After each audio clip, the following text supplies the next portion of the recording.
Welcome back to another episode of the Rich Carroll program. I am your host, Rich Carroll. Now, if you're keeping up with the looming Speaker of the House race, you know consensus is that Kevin McCarthy of California could be the next Speaker should the GOP win the November 6th elections. Behind him is believed to be Steve Scalise of Louisiana, and then, of course, there is the conservative favorite, Jim Jordan of Ohio. Now, I hold in my hands a story from Politico about how McCarthy has rebranded himself as an immigration hardliner. And it's not hard to see why he would do this, because one of the platforms that President Trump was elected on was stricter immigration reform. And if McCarthy wants more support, then he's going to need to appeal to a broader spectrum of Republicans. And if you remember, John Boehner, when he resigned as Speaker of the House, McCarthy's name was briefly tossed around to succeed Boehner, but was ultimately passed up for Paul Ryan. And President Trump, he's even said that the GOP needs a very tough leader, but he's not sure that McCarthy is the right guy for the job. Neither am I. But now Politico reports how McCarthy has recently taken to a tougher immigration stance. He has introduced legislation to fully fund President Trump's proposed border wall and crack down on sanctuary cities, which I agree with. He has also recently pressed Democrats to vote on their proposal of abolishing ICE, and he has put forth a resolution that rejects the idea of allowing illegal immigrants to vote, which I also agree with. Now, just thinking out loud here, could McCarthy also be appealing to Trump for an endorsement with his hardening immigration stance?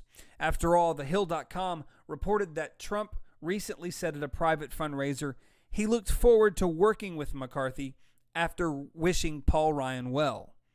Politico also recalls how McCarthy stood by Donald Trump after the exposure of the Access Hollywood tape in the 2016 election. And we know that President Trump rewards loyalty. But Politico points out that McCarthy's hardening immigration stance comes after he worked with Paul Ryan on legislation that would curb legal and illegal immigration and provide a pathway to citizenship for the Dreamers. And the Dreamers being children who they were brought here by illegal immigrants and they've grown up in the U.S., and they can apply for delayed deportation and apply for a work permit.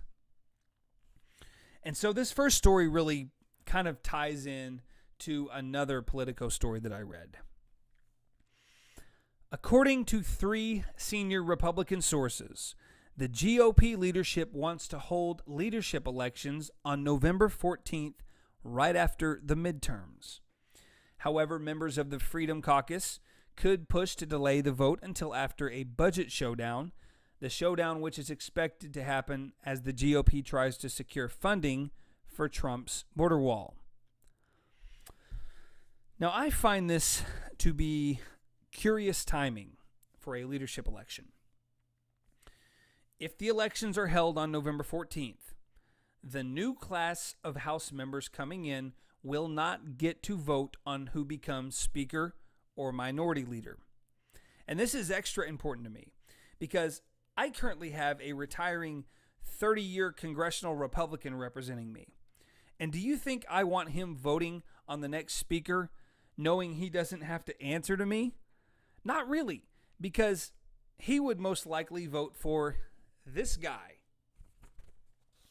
No, I'm betting on my district's congressional candidate for the GOP, Chip Roy.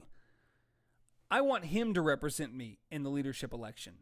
Why? Because he has endorsed Jim Jordan for Speaker, and if the elections were held in January as a first order of business, then my incoming congressman will have accountability to me versus my retiring congressman. Now let me switch gears. Some of you might ask, why am I so adamant that Jim Jordan becomes Speaker over Kevin McCarthy? Well, for one, I want somebody who is going to stand for conservative, constitutional principles over carrying on the good old boy Washington establishment game. And that's what the timing of this November 14th election feels like to me. A game. And those games are one reason why I feel people voted for Donald Trump. To drain the swamp. To make the system more beneficial to the everyday American and not to Washington. And so you know what? I started doing some digging on voting records. And I want to present to you another reason why I support Jim Jordan. I want to start in 2015. A vote in the House to raise the debt ceiling. As I looked through the yeses, there were 2 names, and as I looked through the noes, there was 1 name that stuck out. Who voted yes to raise the debt ceiling? Kevin McCarthy and Steve Scalise. Who voted no? Jim Jordan. December 2015, a $1.1 trillion spending bill. McCarthy, Scalise vote yes. Jordan votes no. In a 2016-2017 spending bill, 2 yeses, Scalise, McCarthy, 1 no, Jordan. 2017, we raised the debt ceiling again. Scalise didn't vote in this one, but McCarthy voted yes, and Jim Jordan voted no. The 2018 omnibus, that was a great one, that funded Planned Parenthood and sanctuary cities. That one, Scalise and McCarthy voted yes, Jim Jordan voted no. The Bipartisan Budget Act of 2018, which brought a $1 trillion deficit and pushed us into a $21 trillion federal debt. McCarthy and Scalise vote yes. Jim Jordan voted against that. Who do you think cares more about fiscal responsibility based upon that voting record? And guess what? Gun Owners of America. They have given Jim Jordan an A rating on his gun voting record and given Steve Scalise a B. Guess what they gave McCarthy? A D.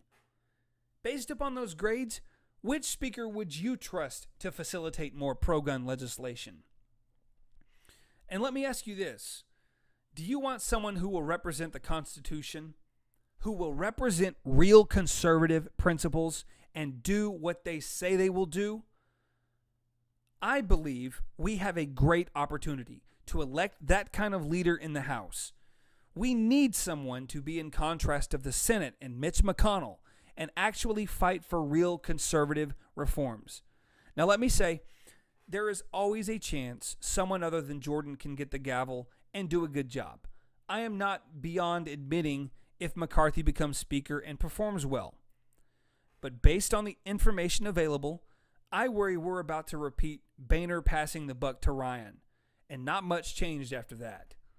So to be safe, I urge you to get out and vote on November 6th and keep the Democrats in the minority. And then we need to contact our representative and tell them no leadership votes until January. And finally, we need to tell all current and incoming congressmen to select Jim Jordan for House Speaker. Thanks for tuning in to another one of my tirades. I am Rich Carroll. God bless.